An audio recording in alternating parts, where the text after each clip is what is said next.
Hi, everybody. Welcome to the webinar. It's wonderful to have you here. A couple of housekeeping issues. If you'd like to tweet about the webinar, please use our handle at AHA Media Group and our hashtag AMG Dr. Bios. We have two interactive polls for you today, so please do join in on those when they pop up on your screen.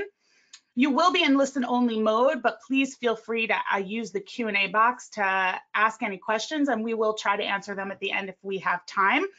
You will receive an access to a recording of this webinar, and hopefully it's going to be chock full of tips that you'll be able to share with your colleagues. Please do complete the survey that you receive at the end of the webinar. Those are so helpful for us in terms of giving us feedback about the pacing of the webinar and the presentation of the webinar and future things that you might want to learn. That's always very helpful to us. The reason we decided to do a survey on this topic was because it was requested by several clients, and also somebody asked about it in our last webinar. So it's definitely a promise that we like to follow up on. So let's get started. So what really matters in a physician bio? And before I begin talking about that, I want to tell you a little story about myself. When I was 22 years old, I worked for an executive recruiting firm called Russell Reynolds and Associates, and I was a lowly communications strategist. And part of my job was to write email newsletters, employee news, edit press releases, things like that, all of the things that an internal communications professional might do.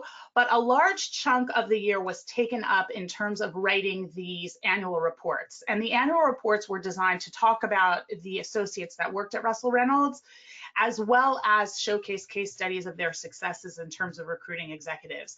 And so it was my job to write all of these bios. So one of my first writing gigs was actually writing bios. And what I found out was that they became extremely formulaic. Every bio sort of sounded the same. We used the same words over and over again, like specializes, concentrates, serves, and focuses, because the associates had different practice areas that they were in, and we wanted to focus on those. And we also used words like has this number of years of experience. And then when we talked about their prior roles, we would use terms like previously, prior to, before that, and then degrees. So it got to the point where I almost was like filling out a form. I could just fill out the details of that particular associate, and it really became extremely vanilla. I wanted to show you a bio that we stripped of information that could be used, of a bio that we actually wrote about 4 years ago. And the hospital that we wrote for clearly had a certain format that they wanted us to follow. And I want to show you this bio because after we go through the data that we've learned about today, we're going to rewrite it, and we're actually going to only make minor changes. And that's sort of one of the themes of today, is that you can make minor changes to your physician bios to follow the findings of the research that we conducted here today. So it just says neurosurgeon, part of the pituitary center, and then there's a list of his specialties. This happened to have been a male doctor. Dr. X specializes in neurosurgery with expertise in diagnosing and treating pituitary disorder. As one of the leading neurosurgeons in the country, Dr. X has decades of experience in pituitary surgery using both open and endoscopic surgical approaches. Dr. X is deeply committed to providing expert and compassionate care to patients at the X Pituitary Center. He takes the time to ensure each patient understands their diagnosis and the best treatment options available to meet their individual needs. This approach to care has led to excellent patient outcomes. After treatment, most patients are able to live healthy lives with no sign of pituitary disease. Okay, it's a bio. It definitely gives people information.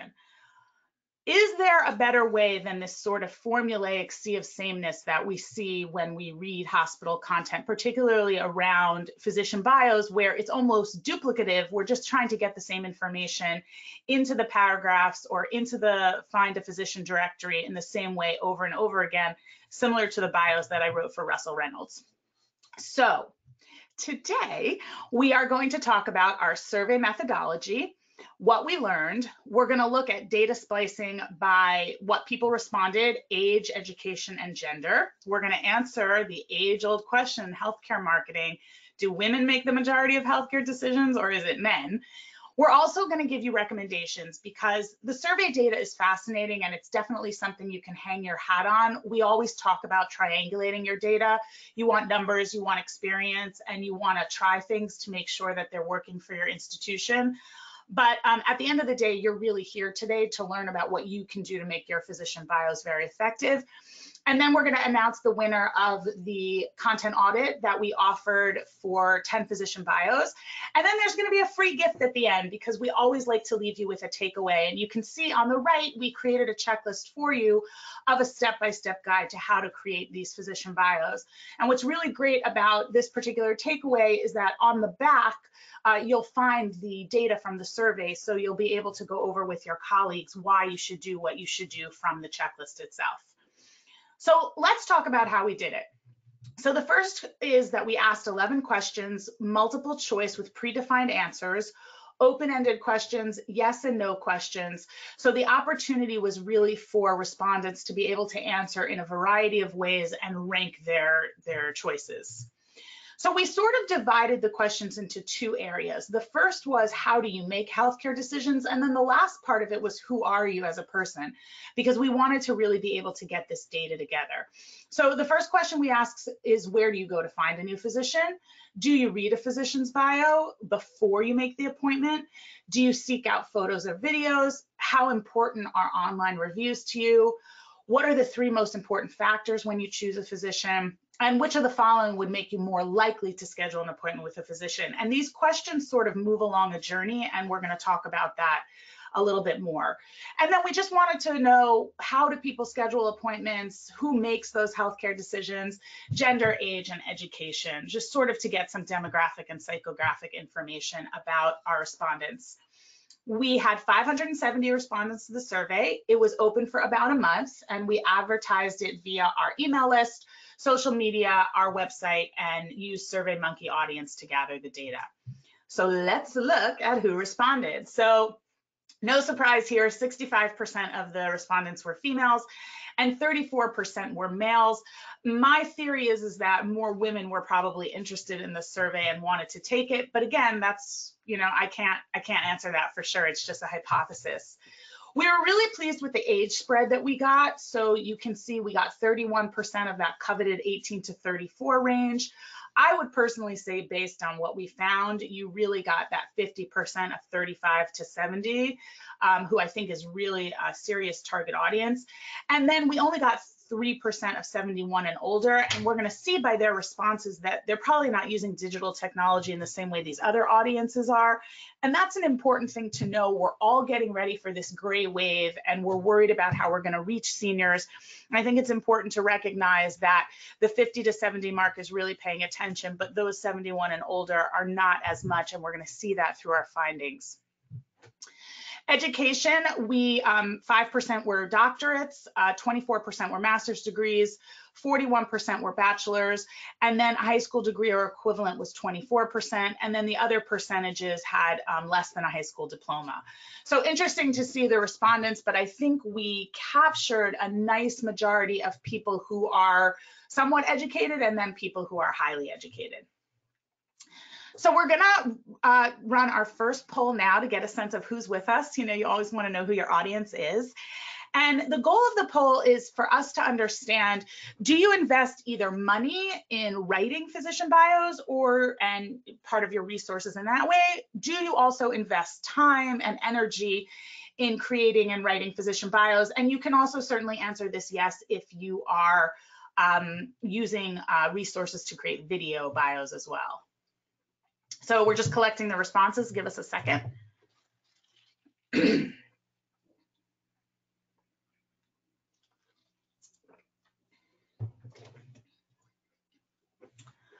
All righty, so 75% of you are and 25% of you aren't, and 77% of you voted.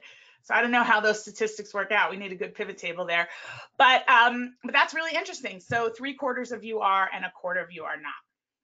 So interesting to know. So let's talk about what the user journey looks like for somebody who is choosing a physician, because I think it's important to think about the way we ask the questions and what are the things that matter to people when they're first looking, and then what are the things that matter to them as they do more and more research. So the first thing that happens to somebody is that they have some sort of trigger event. And while I made it red and scary, the truth is that there can be a lot of good trigger events. You can get pregnant, you can move, you know, but then there are other things that are harder for people. They're faced with a life-threatening illness or the potential for surgery. They have a loved one who needs help. The insurance carrier stopped using their doctors. So there's some sort of trigger event that has to happen before a person makes a decision to actually look for a physician. So that's the first thing that has to happen, and then somebody goes ahead and looks. Then they're going to research the physician, and we're going to see that as people narrow down their choices, what becomes important to them changes. And then obviously what we want them to do is make that appointment. And we're going to look at what actually converts people. So let's start with actually finding a physician. So here's what we found. How do people actually look for a physician? So when you look at this graph, it's fascinating to see that a quarter of participants ask friends and family, and a quarter of participants use insurance websites. Another close to a quarter search online. Only 6% use a hospital website to find a physician. Now, that's going to probably change a little bit later, and we'll show you on the journey, I think, what happens to people. But there are probably very few people who have a relationship with a hospital where they specifically go to the hospital website to find a particular kind of physician. That doesn't mean that your physician bios on your hospital websites are useless. In fact, actually, I think they're very important. But for the first part of the search, after the trigger happens, there is a difference in the way that people look for this information. And then the other thing is that about 17% use a referral from another doctor. Now, this is fascinating because we're going to break up the data and look at how this is affected by gender, age, and education. So this is sort of interesting. Women are more likely to ask friends and family as opposed to men, who are more likely to look at an insurance carrier and a hospital website. Now, this is a very old-fashioned joke, but it kind of reminds me of, you know, the way that they say, like, men don't like to ask for directions and women are okay with doing that. That's certainly the dynamic in my family. Like, even when we go into Target, I'll ask somebody, like, where the towels are. My husband's like, just look at the signs. You know, so I do think that there's something to be said there. Also, you could say women are more apt to discuss intimate details with their friends and family, where maybe men just want to use the internet to find the information that they're looking for. So that's an interesting gender split right there. In terms of age, I thought this was really fascinating. 18 to 34-year-olds also are going to ask a friend and family member and not necessarily go to search online. And then 71 and older ask for a referral from another doctor, which I think fits really well into our theory about what 71 and older are doing. They are still in the mindset of really trusting their doctors and really wanting to get information from their doctors, and probably not doing as much research as somebody who would be younger. In terms of education, PhDs love to search online. But what's popular across all of the degrees is that people will ask their friends and family, and they certainly will look at their insurance carrier, and we'll see how much that plays into how people make these decisions. So in terms of reading a bio before making an appointment, this is important because if you're investing in this, you really want to know if you're making the right decision in terms of ROI. And the good news is that yes, 75% of the people that we polled are reading physician bios before scheduling an appointment. I don't know what the other 25% are doing. It's possible that if they ask friends and family members, they feel comfortable making that appointment. But a large majority of people do spend time researching their physician and trying to find out who their physician is and you know, whether or not they want to go see them. So remember that sort of journey that we're going through. They're sort of narrowing down their choices about who they actually want to spend that time with and how deep they want to research that physician. In terms of gender, it's pretty close. 70% of men will read bios. 80% of women will read bios before making an appointment. In terms of age, Again, the theme that we're seeing with the seniors, people older than age 71 are less likely to read bios at 53%, but more than 70% of those under age 71 said they're likely to read the physician bios before the appointment. And we can see that, you know, these are high numbers, 75%, 77%, 75% in these age groups. And that's where that overall 75% number comes from. So important to know that your patients are definitely reading bios. This also is no surprise to me. The higher the education level, the more likely to seek out physician bios. We'll see later in terms of what matters to highly educated people. They really do spend a lot of time looking at doctors' bios. So almost all of the education levels are pretty much at 60%, but that likelihood increases to more than 80% for people with master's degrees and more than 90% of people with doctorates. Could we use anything from here? Well, I actually think you can in the plain English debate. So what do we always hear from doctors? You know, you're dumbing it down, or you're not making it sound as elevated. I think with this data, you might be able to have a place to say that you might be able to use more elevated language in part of a physician bio. I'm not saying the entire thing, but it definitely leads to us thinking that if these are the people that are really spending time with physician bios, then it really makes sense to make them sound on a higher reading level, let's say, although you know how I feel about reading levels, I'm not a big believer in those, but maybe use more sophisticated language in order to communicate the expertise of the physician. So this is certainly a data point that we can use in terms of shaping our strategy around how we create content around physician bios. Now let's look at, do you look at photos and videos before you make an appointment? Because certainly that is a huge expenditure for a lot of us in terms of spending time getting those headshots and making sure that we're creating those videos that are really going to market our doctors and who they are. So let's look at how people felt about it. So we're pretty much split. 50% said they do and 50% said that they don't. Now, this shouldn't bum you out. I think that it's important to know that some people do and some people don't. So if you haven't been as aggressive in terms of getting all that information out there, then in terms of photos and videos, then I think you can feel pretty good about that. If you have been, I think you can feel pretty good about that. So it's really pretty split. However, when we sort of splice up the data, we will see that it's a little different. So in terms of gender, women are more likely, very, very slightly though, to look at pictures. However, with men, it's 45% yes to 54% no. So again, that's an interesting thing to think through in terms of if women are really our primary audience, do we want to make sure that we're investing in these photos and videos? In terms of age, older people, you can see that 73% are less likely. Again, I think that follows with our trend. And in terms of the other ages, it looks pretty split between them, although with 50 and 70%, 57% of them are less likely to look for photos and videos. So just an interesting thing to think about. In terms of education, however, we do see a difference.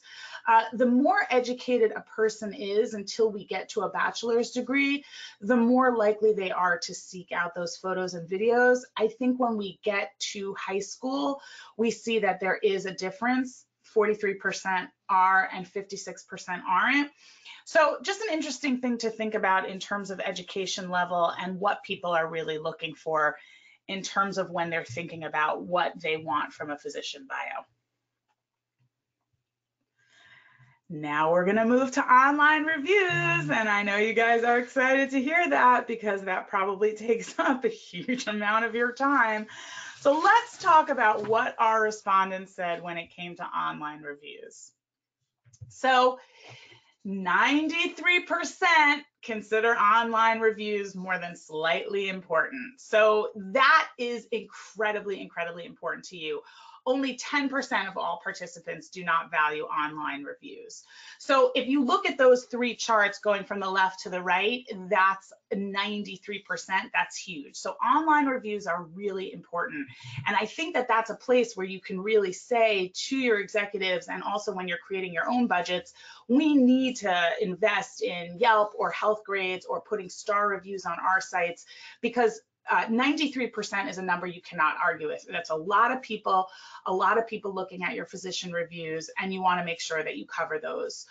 When you look at gender, it's important to see that it's pretty much equally important or unimportant across men and women. You can see the bars don't really change that much. So both men and women are looking at online reviews.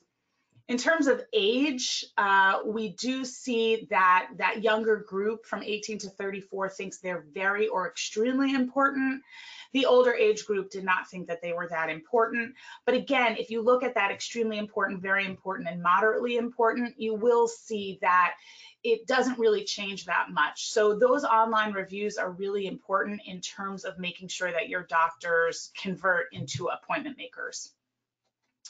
In terms of education, more than 30% found with less than a high school degree found online reviews extremely important, which I think is a fascinating statistic because they don't read as many physician bios and yet they look at online reviews.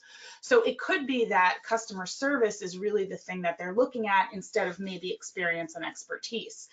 Then for participants with a high school degree and above, 35% considered online reviews very important. So there's an interesting sort of difference there, dissonance there that I think might be something to explore later if you were going to do sort of a deeper survey. All right, so this is how they research them. This is how they look for them. They're finding a physician, a lot of them by friends and family, a lot of them by searching online, a lot of them by looking at online reviews. Now they have to research the physician. And so in terms of researching the physician, the question becomes what actually convinces them to pull the trigger and make the appointment. So let's look at this part of the survey because I think this sheds the most light on the recommendations we're going to make to you about what you should do. So let's look at this. We asked about experience, insurance coverage, education, personality, online reviews, hospital affiliation, gender, other, and age. Check it out. The three most important factors of what will convince somebody to make an appointment are experience, insurance coverage, and education. Notice how even though a lot of people read online reviews, only 8% said that it affected their reason to make the appointment itself. Here, when we look at gender, we can see that it's pretty similar between women and men. Women care about insurance coverage a little bit more than men do. They're looking for experience. But if you look at it, it really tracks along the same lines as the general findings that we had. So these are the three things that you need to cover in your physician bios. You've got to talk about insurance coverage. Experience is going to matter to people, and education is going to matter to people. Those are the elements that are going to make people convert. So what will convince people in terms of age? Did that change? So all ages also cared about experience, insurance coverage, and education. Here's where it changed. 50 to 70-year-olds value insurance coverage more than experience. This actually makes a lot of sense to me because I think that's the age where healthcare costs really start to go up. And so for those people, they're really going to want to find doctors within their insurance coverage. They're also starting to think about going on to Medicare. And so that's also going to be another reason why that insurance coverage is really going to matter to them as they're making that transition. So an important thing to think about when you're talking about doctors who treat conditions in this particular age group, heart disease, cancer, these are the ages where people sort of approach those types of issues. Certainly joint replacements, people are going to care more about insurance coverage in those age groups. Now let's look at education. Does that affect the way that people feel about making that appointment? So again, all of the degree levels cared about experience, insurance coverage, and education. Here were the exceptions. Less than high school, experience and education before insurance coverage. Again, kind of a fascinating finding. Bachelor's value insurance coverage before experience, and then PhDs value experience more than insurance coverage. Again, could have to do with just sort of the statistics of the way it fell out. I do think it's an important thing to think about that those really are the three things: insurance, education, and expertise. That's why people will make the appointment. So let's now talk about why they actually make that appointment. So this was my favorite part of the whole thing, because how many times have you talked to a doctor and they've said, I think people want to know if I have pets. I think they want to know that I I'm a weekend warrior. I think they want to know that, I don't know, I do X, I play tennis. Guess what? No one cares. Here we go. Knowing they have pets, sharing similar hobbies, in awareness of volunteer work or charities they support, understanding why they became a doctor. Almost a quarter of people want that. A sense of humor, interesting. And then 26% want to share similar morals and values. So if you look at those top 3 findings on the right-hand side, they're really important when we get to storytelling, because I think that the way that this data needs to be translated is in a combination of listing certain factors for physicians and also exploring who they are, why they became a doctor, and how they align with the people and the patients that they're serving. Let's talk about genders and what matters to different genders. So you can see here similar morals and values really were up there. Women cared more about understanding why they became a doctor. Men cared more about their sense of humor, but then it's pretty much the same. So we see that the genders are pretty similar in terms of the ranking factors that they look for what actually triggered making the appointment.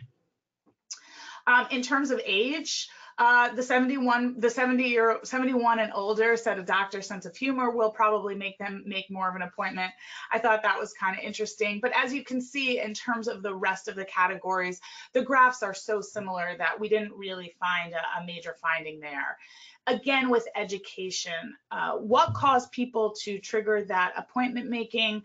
Again, pretty similar across the board. Nothing here that really stood out in terms of, what triggered people in terms of their education. All righty, here we go. Is the call center dead? Nope. How do you schedule appointments? 50% of all participants schedule an appointment over the phone. I'm going to be 44 in 3 weeks, and I can tell you I'm one of those 50%. 45% of all participants schedule them online, and then the rest, it looks like they use email, which is interesting because when I email my doctors, I don't tend to get a response, particularly about scheduling. So that's sort of a fascinating finding, and I think something that you can sort of bring back and talk about in terms of how important it is for your phone scripts to mimic your online scheduling scripts and vice versa. In terms of gender, again, we didn't find any major differences. Women and men both, prefer the phone and online scheduling as the next best option. On age, no surprises here. So more than 50% of 18 to 34 and 35 to 50-year-olds schedule appointments online. And then almost 70% of 50 to 70-year-olds and almost 80% of 71 and older schedule appointments over the phone. Here's why this is really critical. If you're having problems with online scheduling, don't put it in your joint replacement center and don't worry about putting it in your geriatric center, because that's not a place on the web where your patients are really looking to do that online scheduling. Rather, what I would say is pilot it in a place where you're pulling in 18 to 34 and 35 to 50-year-olds. So just some things to think about. Now, I think as the population continues to age, online scheduling is going to become more and more important, and we're probably going to figure out some sort of AI where people can drop their schedules into the, into the interface and figure out what to do. But at the end of the day, this does tell you something important about the populations that want to use online versus phone. In terms of education, no surprises here. Bachelor's and master's degrees preferred online to the phone. Again, doesn't surprise me. And the people that did not graduate from high school were more likely to use email for scheduling. I thought that was really fascinating. Not really sure why that is. All right. Let me tell you a story about Ahava Leap Tag. So Ahava Leap Tag really cares about healthcare and who makes decisions in healthcare. And the reason why is because every conference I went to in healthcare, somebody would get up there and say 80% of all healthcare decisions are made by women, with no source to back this up. So I went to go find the source, because I thought it was sort of fascinating that everyone's quoting this and yet no one has proof of where it comes from. So I found one place where the Bureau of Labor Statistics of the United States government said that 80% of all consumer purchasing decisions in a household are made by women.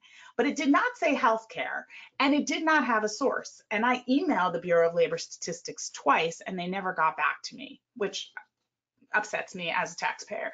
So where did that statistic come from? Nobody really knows. There may have been an older study that was done that sort of figured that out, but it really doesn't have any credence.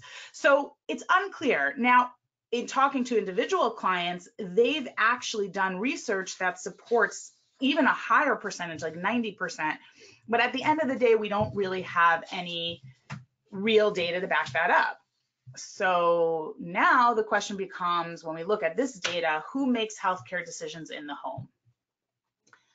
Alrighty, 70% of all participants make their own healthcare decisions. Only 8% make them with a spouse, only 5% make them with a parent, and about 16% make them in partnership with a loved one or loved ones. But women are most likely to make their decisions by themselves, but men are twice as likely to make decisions with partners and thrice, like that word there, as likely to make decisions with a spouse as compared to women. So I don't know. I don't know if that 80% is right there. I think it means that, first of all, households are not just female and male anymore. We have non-traditional households. I also think that if those 16% are making those decisions with loved ones, then you don't really know the gender of the loved one. So it could be, a brother and a mother and a father. So with that being said, I think if you have individual research from your hospital that says that, 80, 90%, 60% of healthcare decisions are made by women, then you certainly can hang your hat on that. I don't think that this data necessarily reveals that that's true, because 70% said they made them themselves. However, when we did the gender, we did find that men were more likely to make them in partnership with a spouse. The thing that I do want to say, though, is that it could be that women do the research and then they share that with men. So I don't, we haven't answered this question yet. And I think as traditional roles change and evolve, as our society changes and evolves, we're going to see more and more differences about this. But I do think that you could say that men are more likely to make decisions in conjunction with a partner. That doesn't necessarily mean that 80% of all healthcare decisions are made by women. Most age groups make the decisions themselves in terms of age. 18 to 34-year-olds are more likely to make healthcare decisions with others. That actually surprised me. However, when you think about it, people who are younger maybe don't feel they have as much experience navigating the healthcare system. And so they do want to make sure that they're, getting either the right advice or the right guidance about what they should be doing. And for those making decisions with loved ones, 71 and older are more likely to do so. And that makes a lot of sense to me, as that sandwich generation is a caretaker of their parents. In terms of education, all the participants except for non-high school graduates make their decisions themselves, doctorates being the highest. Doesn't surprise me. I am married to a PhD. He definitely likes to make decisions on his own. Those who haven't graduated high school are equally likely to make a decision with a parent by themselves or combination with a spouse and a loved one. 65% of master's degree holders make their own decisions, and 35 of those make a decision with a loved one. So I think education doesn't really factor in completely here. I don't think it's something that you need to really concern yourself with in terms of thinking about how healthcare decisions are made. I think it's really, honestly, from what we saw, if 70% say they're making it on their own, then your content should really be directed at the decision maker in terms of who the patient is and self-identifying as the patient. So with all of that survey data behind us, and thank you for hanging in so beautifully, because I know it's a lot of numbers coming at you at once, but hopefully we put some stories behind them. I would love to hear from you now in terms of the poll. Do you invest in storytelling about practitioners? So it doesn't just have to be doctors, it could be nurses, nurse practitioners, administrators, maintenance staff at the hospital, security guards, whatever that might be. And again, remember, this is storytelling, not just bios.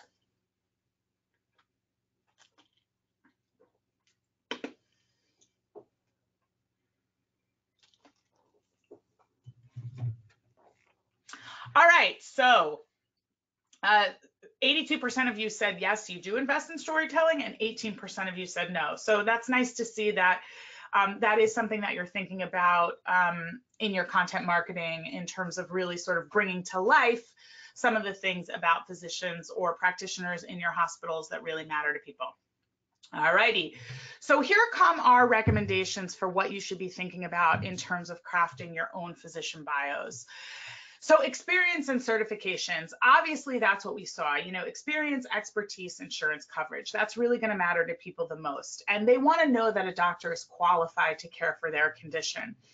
And so a couple of ways that you can do that is you can include links to articles they've published or things that they've been quoted in, awards they've received. I do think that when a physician has alphabet soup after their name, you might want to try to explain what all those distinctions are, because when people see that, particularly those that might not be as educated, it's sort of going to be like, what is happening here? So those letters really are designed to show you how educated a physician is. But if you don't know that, then that's not necessarily going to be something you're going to pay attention to. But we know that those are the things that help people make those decisions. So we see here how Seattle Children's worked on it. They gave the board certifications. They didn't put all the letters after Suzanne Mazur's name. And you can see very clearly here all of the things that would let you know that this woman is really experienced. And then what's also really nice about it is that they give you the publications. It also says that she's been on staff since November of 2004, which is a nice number because that really tells us exactly how long she's been employed as a physician there, and that she's obviously a trusted employee since she's been there so long. So this is a great example of how to sort of demonstrate that experience and expertise to your future patients. Headshots. Are headshots important? So according to Doximity, people view doctors with profile photos twice as often as doctors without photos. When we looked at it, it was a 50-50 split. So interesting to think about, you know, people are saying that they do and they don't. And then Doximity has a study that says, well, they're twice as likely to look at them. Including a photo can help patients really put a face with the doctor that they're going to meet for the first time. Don't use a headshot that's 20 years old, right? Because the person walks into the room and then it's like, well, this isn't, you know, this isn't who I was expecting. Experience is really important to people. So when you're putting up headshots of doctors, you want to make sure physicians are dressed appropriately. Now, I find this fascinating. I've been in healthcare marketing now for 15 years. And when I first started, I was responsible for a couple of projects for headshots. And I always wanted to do headshots with the lab coat on and without the lab coat on. But when I look at the data from this poll, what it tells me is that you want to present your doctors wearing their lab coats, because if experience and expertise are the most important reasons that people find that physician bio and sort of sit on it and then learn more research about the person and make that appointment, then dressing them casually does not give you the feeling that they have that experience and expertise. While these women look very lovely, looking at them, they could be doing anything. I have no idea who they are, but when I see them in a white lab coat, it tells me that they most probably are a doctor or some kind of experienced medical practitioner. And so we see here Stanford, which is a client of ours, just in clear transparency, does that where they put their doctors in their lab coats.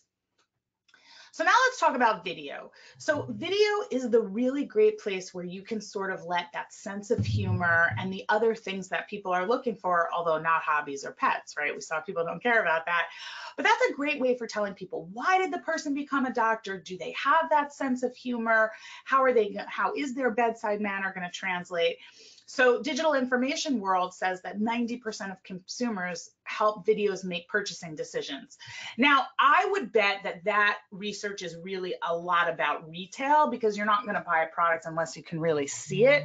But it is important in terms of knowing that video can bring to life some of those secondary issues that people want to find out about after they look at experience, expertise, and insurance coverage. So here's a video from a doctor who sings. He's an OB and he sings to every baby that's born. Let's watch it together.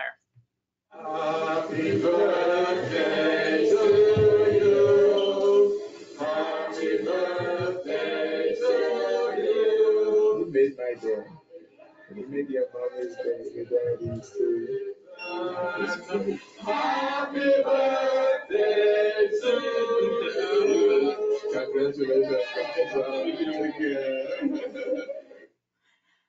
adorable is that? Like, my kids are already older, but I kind of like just want to go have a baby. Have someone sing happy birthday to it. So what an adorable doctor, right? We really get a sense of his bedside manner and how fabulous he is to these new parents and to this baby. You know, you made my day. Like, what a beautiful thing to say to a newborn. Now let's talk about ratings and reviews. So we saw that those were incredibly important to the people that we surveyed. So one of the things, it's almost impossible to do this by hand. I don't think you can do this anymore, but things like Yelp and health grades can really help get you on top of making sure that those third-party review sites are being handled correctly, because people are looking at them. And then, of course, you can offer them on your own site. Love the way University of Utah Health handles it. They give you those stars, but this part about learn about our survey is so fantastic. It shows transparency to patients. This is how this doctor got these scores, you know, and we really appreciate the fact that I can see, you know, that they're real, that they're not just sort of made up stars. Insurance information. So I know this is the bane of your existence. How do you get all this information out there? How does it go in a database? How can we make sure that it's accurate and up to date? And all of those things are real challenges. I'm not saying that they're not. But if you are going to have people come to your website to read more about a doctor after they've chosen one on a site like Yelp, or after they've asked a family or a friend, then you really want to make sure that that insurance coverage information is there. And you don't want necessarily people going to an insurance coverage site. Now, 25% of people do that. That's where they start. So it could be that they go to the insurance coverage site and then they're going to head to your hospital website to look for the bio. But here are some examples of some hospital institutions that are doing this well.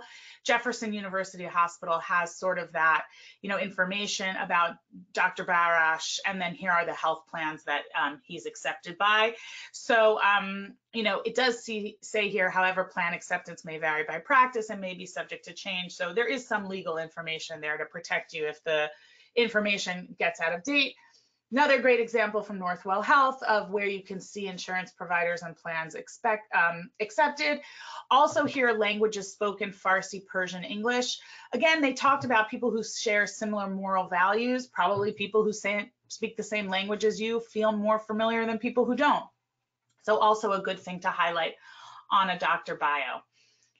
Obviously, we talk about empathetic language all the time. So if this is the thing that people care about in terms of, are you like me? That's really the question that they're asking. Then saying that Dr. John specializes in kidney stones doesn't really help the patient feel that connection. However, if Dr. John himself says, I treat a lot of patients with kidney stones, and I would actually amend this to say, I treat 400 patients a month with kidney stones, or whatever data he might be able to put behind that quote to really take out the flabbiness and make it really strong.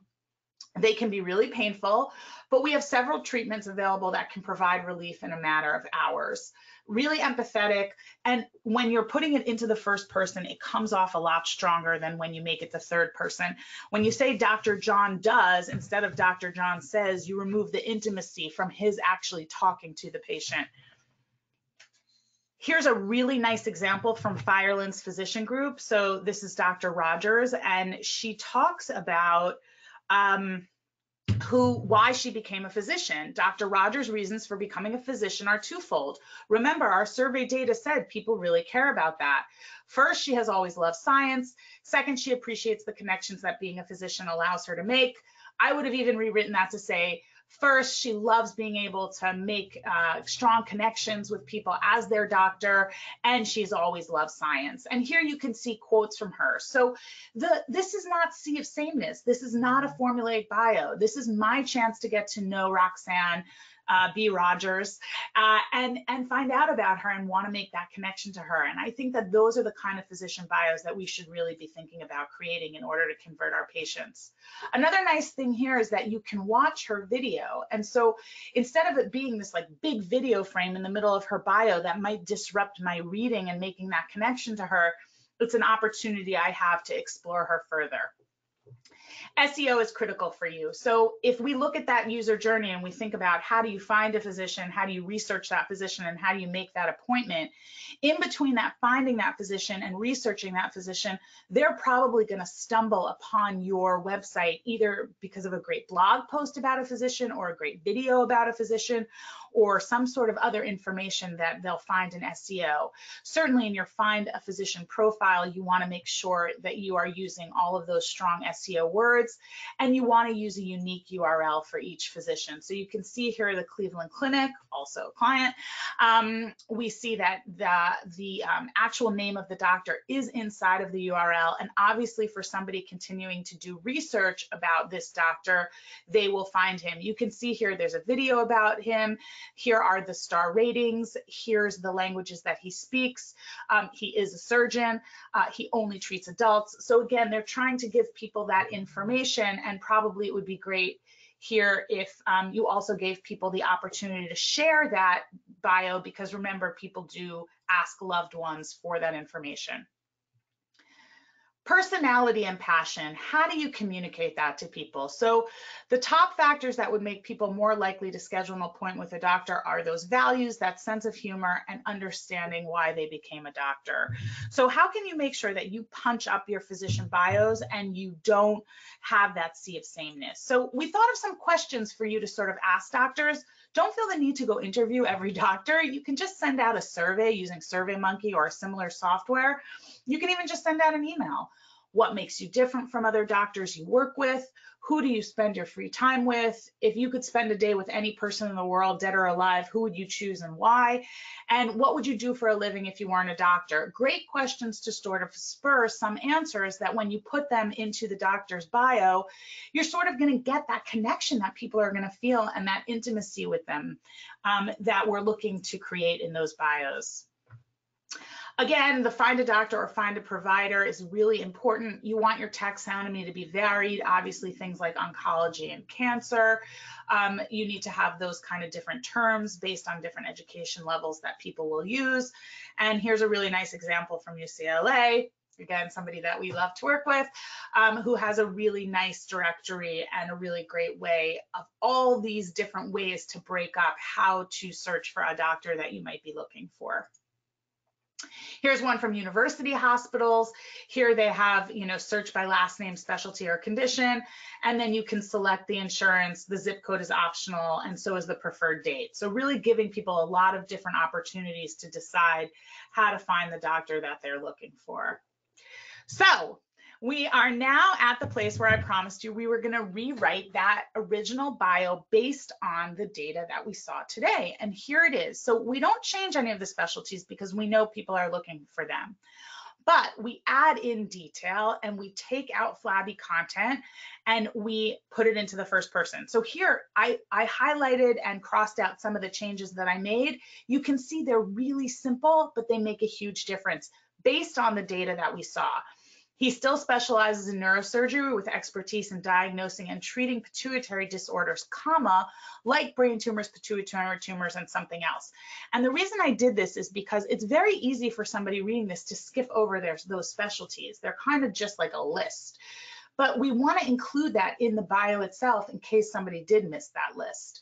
Dr. X has more than 20 years of experience. So he has decades. I don't know how many decades he has, but decades doesn't really give me enough information. I can't hang my hat on that. But if you give me a specific number, more than 20 years, more than 30 years, it's going to make me feel good about the fact that he has that experience and expertise that I'm looking for.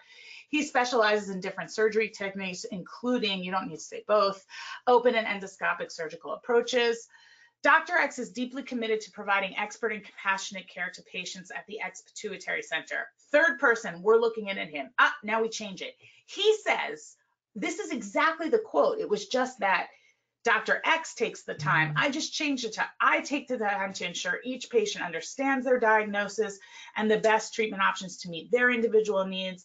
This approach to care has led to excellent patient outcomes. After treatment, most of my patients probably are able to live healthy lives with no sign of pituitary disease. Completely changes the feeling on it. He's talking to me directly instead of somebody else talking about him.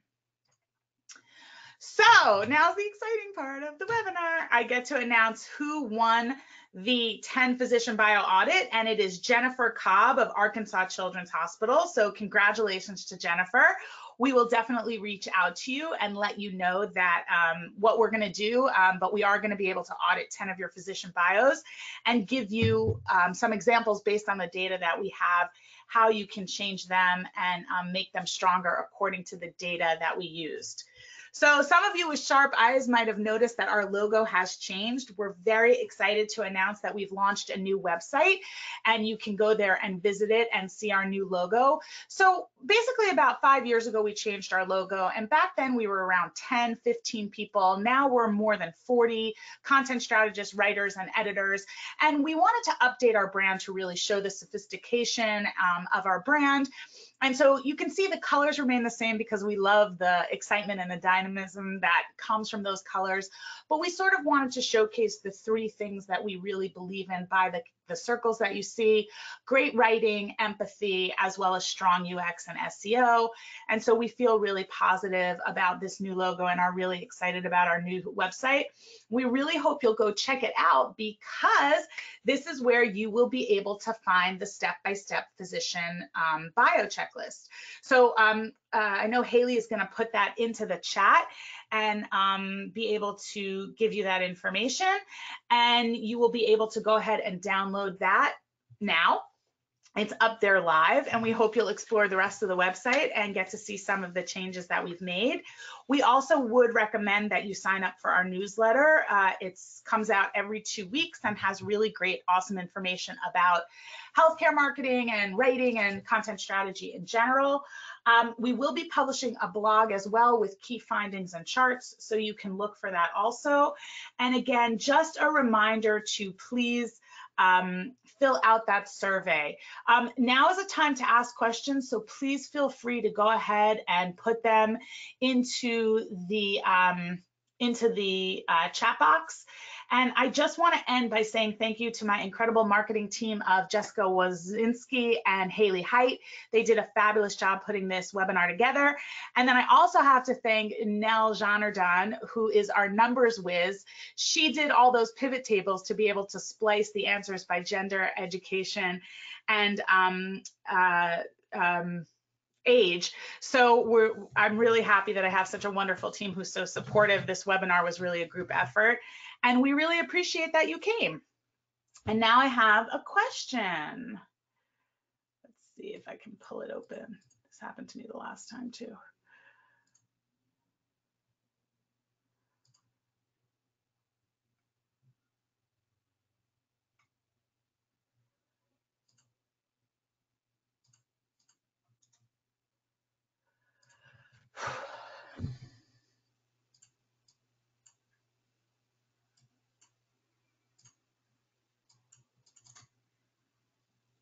I don't know why I can't see it.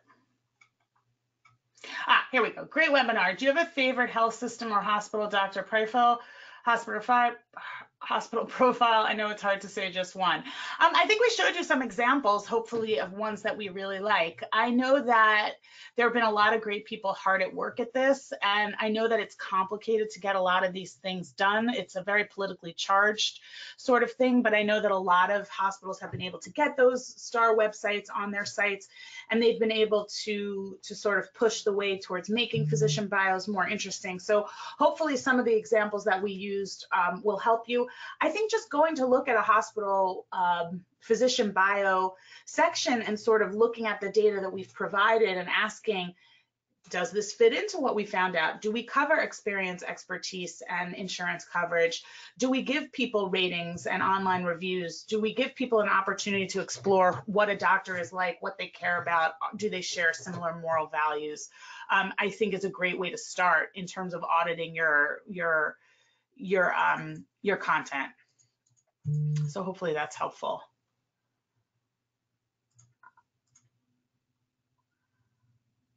How do you demonstrate experience? Is that years of experience? Is that different from their education? Yeah, I mean, I think that there are a couple of different ways to do that. I remember one time I had to have a procedure done, and the doctor came over to me. He was the head of GI at Johns Hopkins, and he said to me, "How are you doing?" And I said, "I'm nervous." And he said, "Why are you nervous? I have to perform the procedure." So then he said to me, "How many times do you think I've done this?" I said, "I don't know, 1,000." And he goes, "Yeah, try 8." 8,000 times. So I felt a lot better. I was a lot less nervous being rolled into the OR. I probably should have found that out before I signed up for the surgery, but he was the head of GI at Hopkins, so I figured he knew what he was doing. But in any case, I think that those are the types of details that you can put in. 15 years of experience, perform more than 2,000, open heart surgeries, or, teaches future residents about, XYZ, performs research on, these particular things and has been published in, academic journals, known to doctors, lectures, things like that. I think that those are the things that give people the feeling of the expertise, which I think does lend itself to the experience. They probably flow back and forth, and then the experience comes from data and really showing that the doctor has a depth, trained at, fellowship, which is advanced training, has worked here for X number of years, that kind of thing.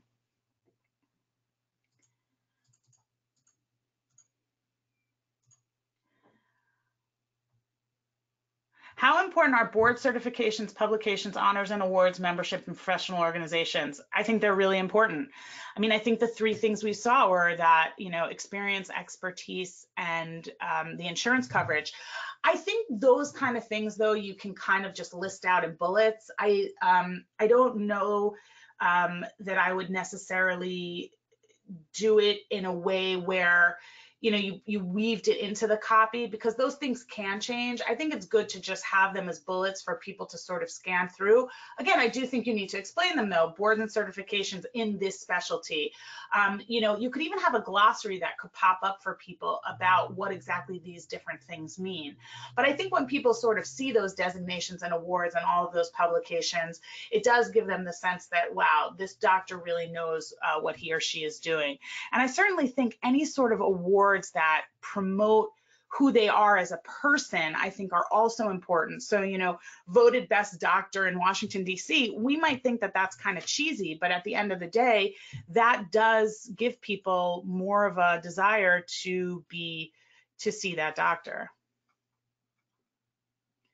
For those with a vast Spanish audience, would you recommend we write bios in Spanish? Absolutely. If that's your audience, they're probably looking for the exact same things as English speakers. So I would definitely think that it would make sense to write bios in Spanish, or you could write bios in English and then maybe do a couple of videos in Spanish, or do like blog posts in Spanish and link them from the doctor bio. That way you cover both your English speaking audiences and your Spanish speaking audiences.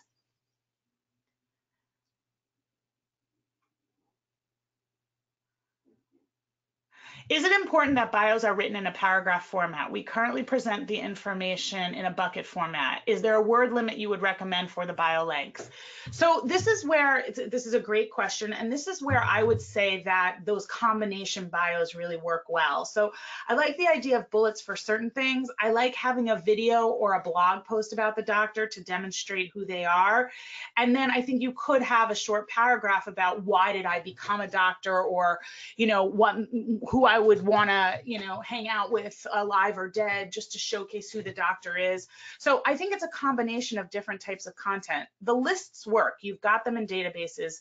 They make the most sense for you. But I think peppering in sort of what I used to call decorative content in terms of the videos and the blog posts and the other type of content that really showcase who the doctor is, I think that those are really important things to link to from the official bio.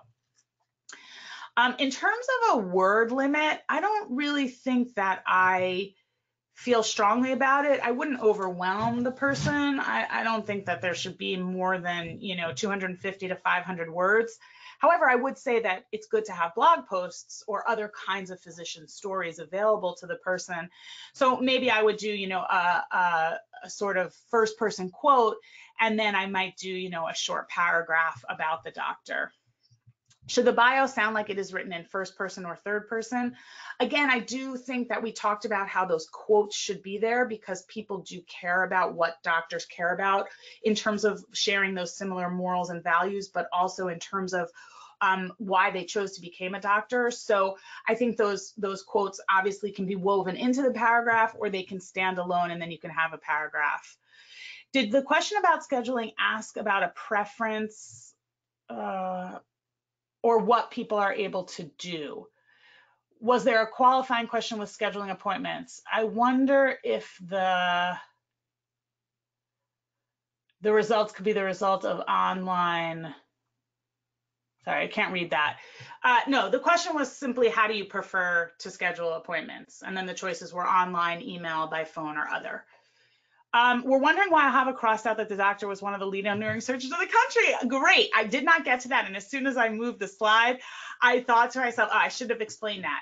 I don't know what that means. What does it mean to be a leading neurosurgeon in the country? Do you have a fact to back that up? Like, have they won an award? Have they been voted by somebody? It's such a flabby thing to say, one of the leading neurosurgeons in the country. Like, I could say I'm one of the leading content experts in the country. Well, what makes me that? You know what I mean? Like, I mean, if you have proof, great, then put it in the copy and say it. But if you don't have the proof, then you can't put it in the copy. And so if you want to say, one of the leading neurosurgeons in the country who lectures all over the world in terms of the latest endoscopic procedures in pituitary tumors, and also trains the next generation of physicians at academic conferences, then I could say, okay, but until I have a fact, I can't really do anything about that. Okay, so where do reviews live? I am going a little bit over, so I'm just going to answer this last question, and then we're going to end the webinar, and any outstanding questions I will email the person directly. When you say read bios, what do you mean? Do you mean that they read the entire bio page, the bio paragraph? So again, I think that people are looking for a certain kind of information, and if the content is written in the right way, people are going to continue to read it. If the person is simply looking for insurance coverage and the doctor isn't part of their insurance plan, they're not going to read the bio. So you sort of have to get through the hurdles of, do they have the experience? Do they have expertise? Do they have the insurance coverage? By not only bulleted copy, but by other types of copy as well. But again, think about that user journey. So they're reading, maybe they're looking at the certification, the boards, the awards, and bullets, and they're thinking, okay, this person has the experience and the expertise I'm looking for. Now let me find out if I would like this doctor. And that's where they start to look for the share similar morals and values, or the personality of the doctor and why they became a doctor. Thank you so much, everybody, for being here. It was really wonderful to have all of you. Again, please do answer that survey, and please do download the checklist. And we will hopefully have another webinar next year. So thank you so much for your time, and we'll talk to you soon. And of course, do please feel to reach out with any other questions or inquiries about how we might be able to help you create blog posts or physician stories or videos that will help you showcase who your doctors are. Have a wonderful day.